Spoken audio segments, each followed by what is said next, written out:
Hello, everyone, and welcome back to Sharp Vision with 25, the podcast that discusses the benefits of prioritizing project pricing in your business strategy and why it matters.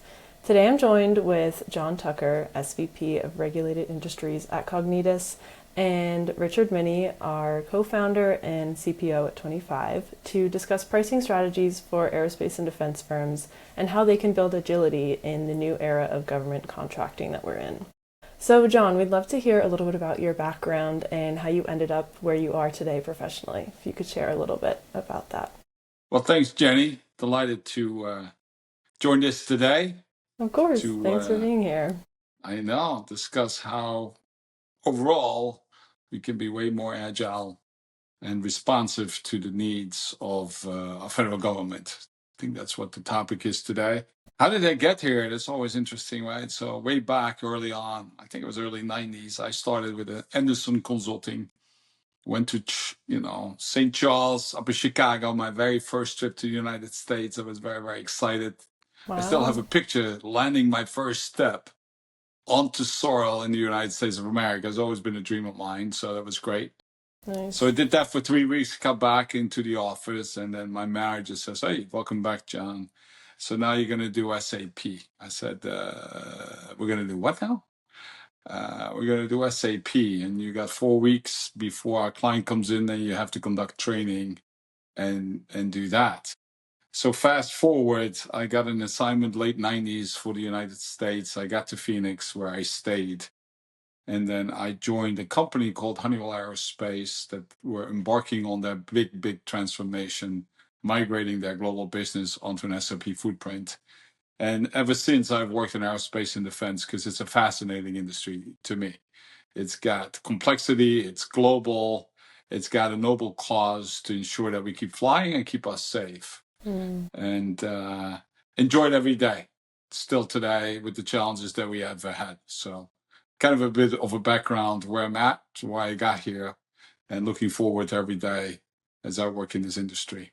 And to jump right into today's topic, like you mentioned, my first question for you too is that the aerospace and defense industry is under a lot of pressure right now. There's a lot of pressure to move faster due to shifting priorities and increased NATO spending. So therefore, companies are needing to speed up their proposal development processes quite a bit right now.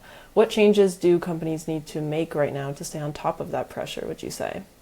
Well, it's interesting when I'm a big, I'm very interested in history and where we are today. Mm-hmm. So somehow, I think a couple of weeks ago, a post came my way to look at World War I and how that war was fought. And for 3 years, there was a line to northern France on the north side, with Germany with the Allies, and on the south side was France with the Allies. And they were just battling at each other, adding more fire, horsepower, firepower, but having very lack of intelligence. And millions of lives were actually lost in that World War One. So fast forward to today, if you look at any war that's been fought, and why are wars being fought? Let's start first and foremost that we are supporting and defending our values. And as the United States, we're defending the values of freedom across the globe, to free in a variety of ways. So the warfare has changed and continues to enhance really quickly. And we do not know what we need tomorrow. But we know that whatever comes tomorrow, we better be prepared.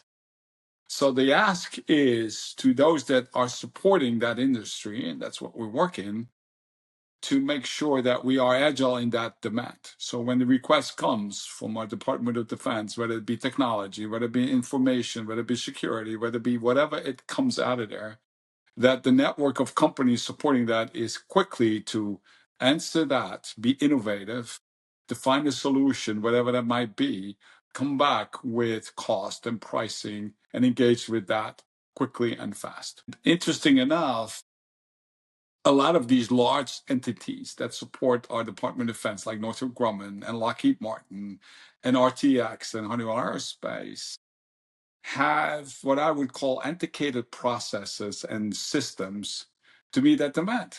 I mean, they're brilliant in what they design. They're brilliant engineers of what they can do, but their ability to adapt to this fast and incorporate new technology is opportunity. And therefore, we're looking at companies that can help bring that faster. And anyone can deliver that will have an edge, will have an advantage to do so. And that's, I think, the topic to today. How can we enable that? What can we do, not just as a matter of a system, but how we engage in terms of processes and people to do that faster? And how would you say that companies can amplify and sort of optimize their speed while also maintaining accuracy and compliancy, which I know are two important elements in the proposal making process? So how can they strike that balance? It starts with understanding the need. That's understanding requirements that's been shared with the company to adapt to that. And there's more and more AI technology to do that faster, to understand the design, understand the requirements, understand the scope, determine the risk profile of what you receive. So AI is helping for sure in that space. Even writing proposals. So let's start with the first step. Even our federal government requires them to be faster to identify what the requirements are. And then, the balance between, let's say, compliant is that the set of requirements are known. You know, as a company, what has to be done. So are you process dependent or people dependent for that? And I believe being able to be more process dependent instead of people dependent ensure that you are compliant in what you do. And I believe when you look at a company that's highlighted today, 25, that's taken the approach to take the requirements and then quickly understand what's needed and then determine scope to get costing, whether it be labor costing, overhead costing, material costing, then use AI to put predictive models in place and on top of that to understand what the future looks like, because any quote and a response need to look like the future. Plus, what is always needed, that is not just one company. Any company that responds has a network of their partners, suppliers that it engages. That has to be also supportive quickly. So there where you work with design engineers, with operations, with a variety of disciplines in a company to respond to it, to obtain cost, understand what past performance is, get that quickly, and then engage a network of suppliers to respond to that also compliant. So interesting study shows that when you build a product and you look at the information, it takes twice as long to get the information to like any supply chain than the product. Same thing for proposals. When you think about it, it takes companies sometimes 60, 90, 120 days to respond. And most of it is based because people, antiquated systems, misinformation, interpretation, discussions has to occur. Right. Let the data drive what you're going to respond. Get to the data quickly. Get to the actual data quickly. Use that as a starting point. The assumptions you're making is based on past performance. Put it on top of it. So that instead of we are people dependent, a system and process already works for you to look at what it could look like. Have smart people evaluate it out. There's really no opportunity, in my view, to take people out, but have systems work for you, have the data work for you, present it, and then have smart people evaluate it, and then turn it around much faster than what we're doing today. And would you say that some people have kind of approached it in maybe the people prioritization? And are there any other misconceptions that A&D companies might fall for when trying to be more agile and accurate and compliant? Is it like getting a new software solution or something else? What have you seen in your experience?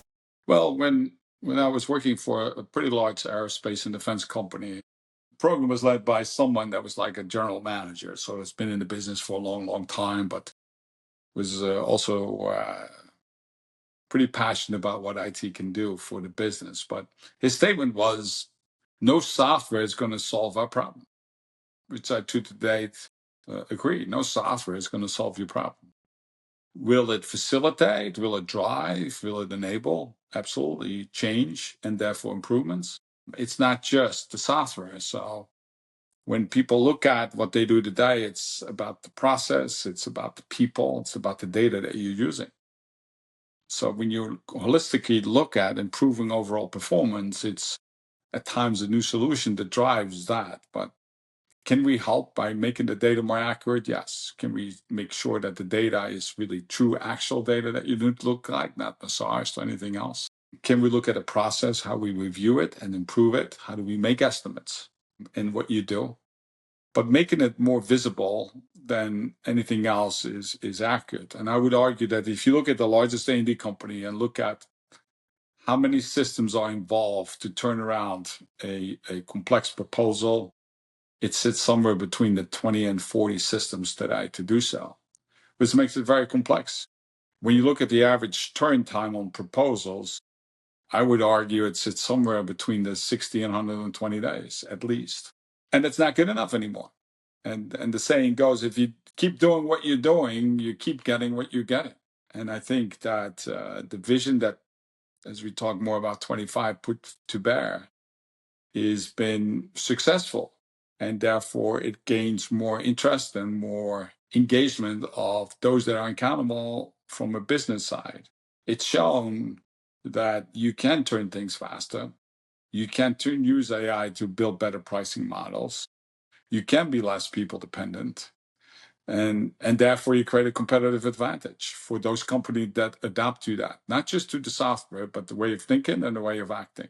And in any and all, we are an aging workforce, looking at my gray hair as well.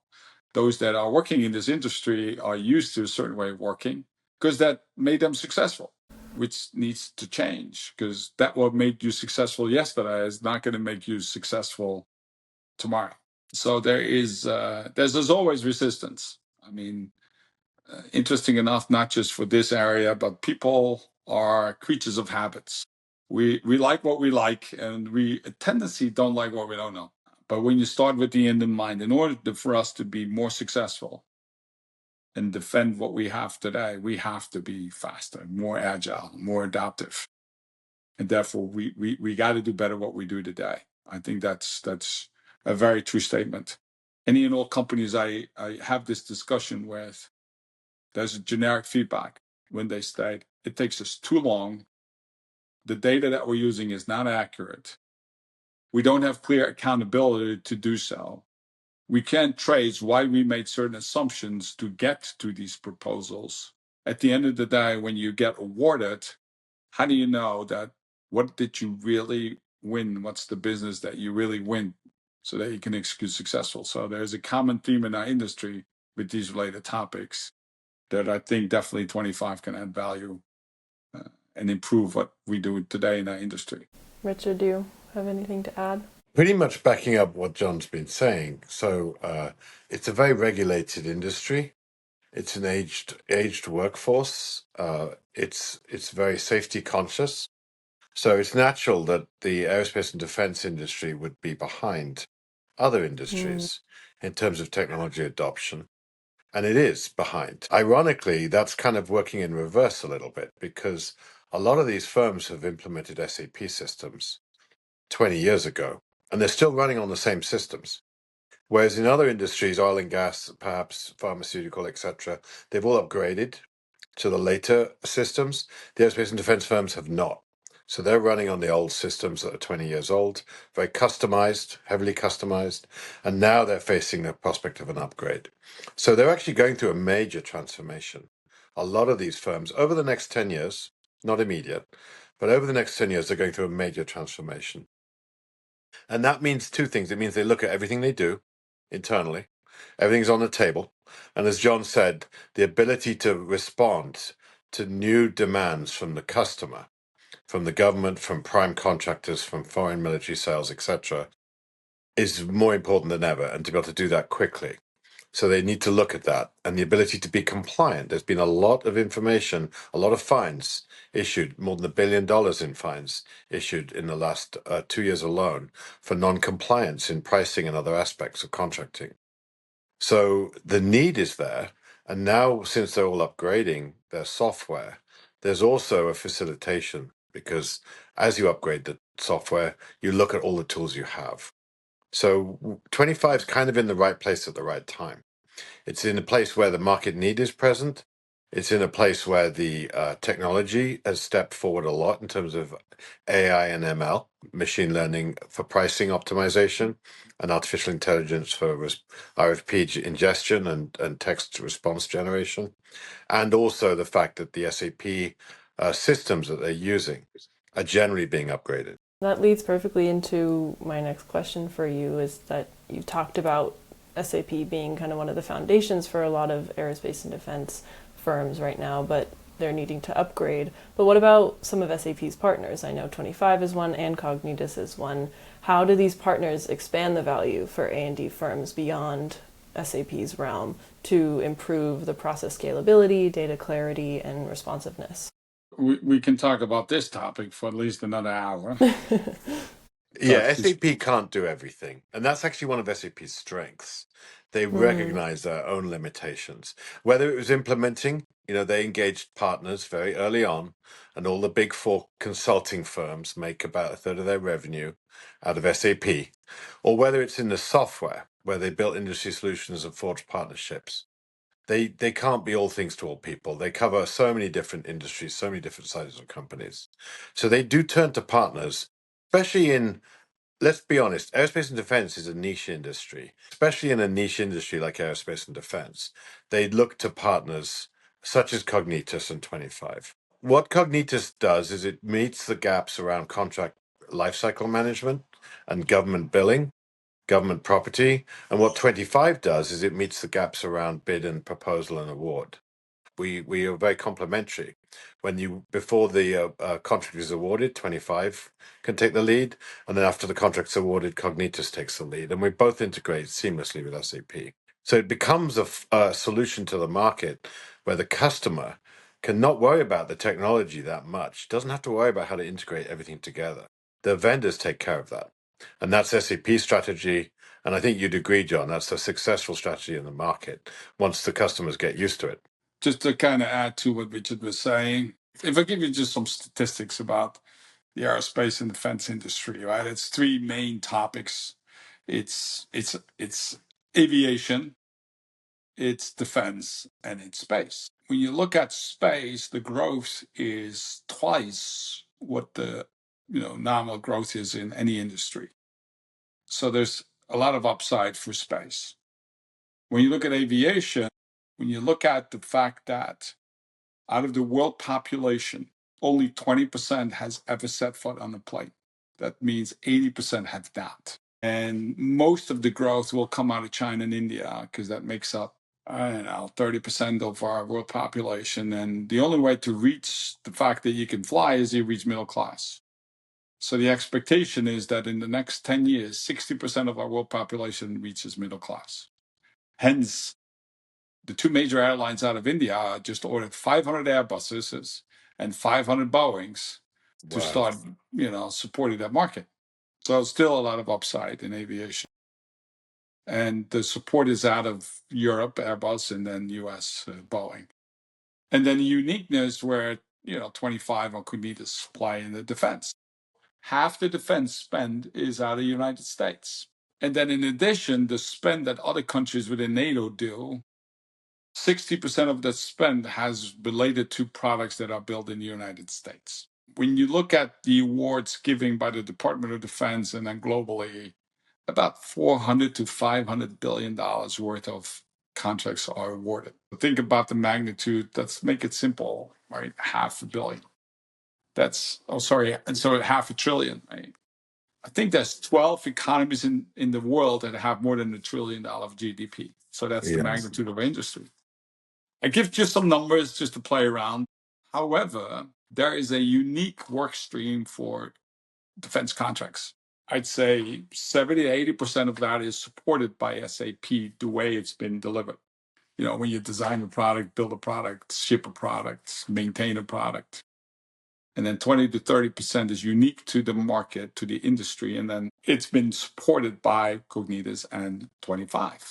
When you look at an end-to-end contract lifecycle, so from, being issued to final closeout and the process that supports it, there's a lot of complexity to do that. There's a lot of needs to do so.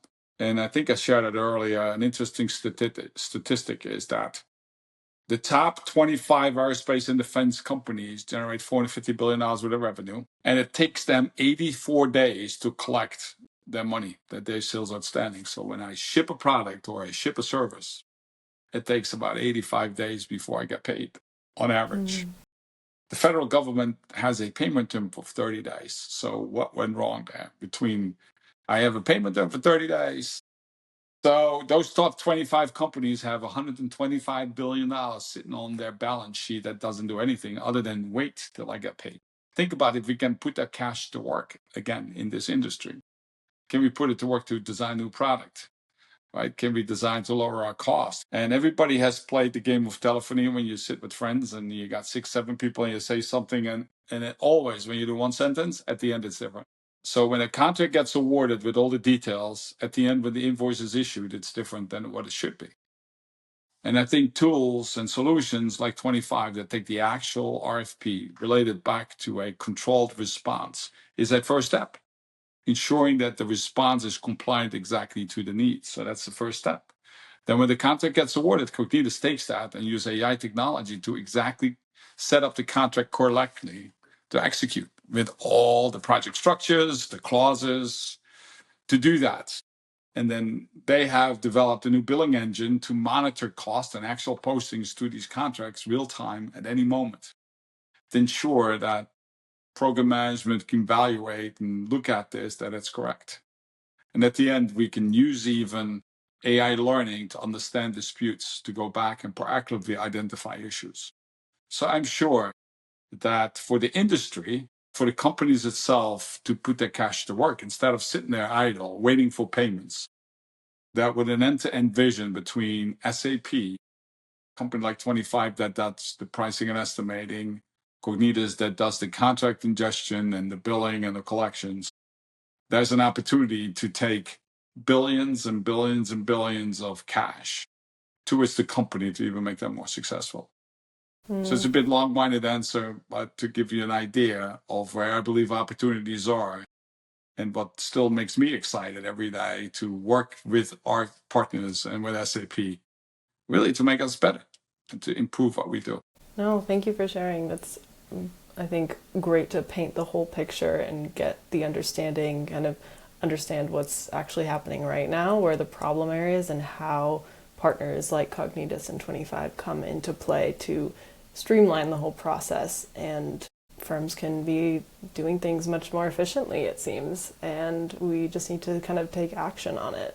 But like you said, I know there's probably a lot of resistance to these new systems.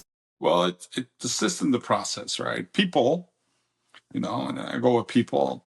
People are good people. Nobody goes to work and goes like, you know what? I'm thinking today. Let's figure out something bad or wrong. No, people go to work. Right. As you, me, others, to make a difference, to do well. The saying, and I keep that in my work. Okay, well, if you keep doing what you're doing today, the output is that we got $125 billion sitting on your balance sheet doing nothing. Alrighty then. So let's identify opportunities, right? Yeah. And jointly, it's kind of a fun exercise. I mean, you can see it as a threat, but I believe for most companies, it's an opportunity. And it's about messaging, not telling them people that what they do is wrong. Yeah. What they do is not right, but to say, understood, let's figure out a way to do better, because I'm positive that with what we have towards our future, we can do better. Well, thank you so much for coming on the podcast today and sharing your insights and experience. I don't know, Richard, do you have any last thoughts? There's a lot of opportunity, huge opportunity in the aerospace and defense industry. That example of the customer receivables sitting on the balance sheet because the invoices are complex and it's hard to invoice them accurately. That's just one example. There's a lot of opportunity for reduction in supply chain wastage as well, and reduction in lead time and inventory and so on as well. So there's a lot of opportunity for cost saving and revenue generation. And I think Cognitus and 25 are both very well placed with SAP to really help transform the industry. The industry uses SAP pretty much. All of the top firms use SAP as their backbone system. They're all planning upgrades to S4. They're in the process of upgrading. And 25 and Cognitus are both the top software vendors of SAP in this industry, and recommended and endorsed by SAP, and we can really help to position these firms for the future. Well, thank you both so much for joining Sharp Vision podcast today. Thank you.